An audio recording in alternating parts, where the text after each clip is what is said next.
Colorado's climate is changing. We're absolutely seeing a new normal in the trends of the number of records we're breaking. Scientists are rethinking how they classify storms and the role climate plays in predicting them. You hope for the best, but you absolutely need to plan for the worst. It seems Colorado's breaking records or experiencing a major storm so frequently. Scientists say that is going to continue. So is it time to rethink how we classify big weather events? Denver7's Megan Lopez explores rethinking how we predict storms. Upper 90s. It feels more frequent these days. Could be looking at a new record high today. The current record 97. One Colorado weather record after another being broken. And again, yeah, we could be talking some new record highs. We're absolutely seeing a new normal in the trends of the number of records we're breaking. It's not just the heat, it's also the drought.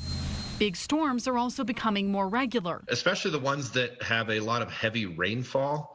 Those are becoming more intense and more frequent in Colorado and beyond, and that trend is going to keep continuing as our planet keeps warming. A lot of our systems are being built to withstand 100-year storms, but with climate change intensifying, the air can hold more moisture, making those big events even bigger. The thing to consider in a warming climate is you're essentially just giving it a shot in the arm or a jolt of steroids. Climate change is that steroids, where events will be more intense and more frequent. We are playing with a stacked deck or a loaded die, essentially.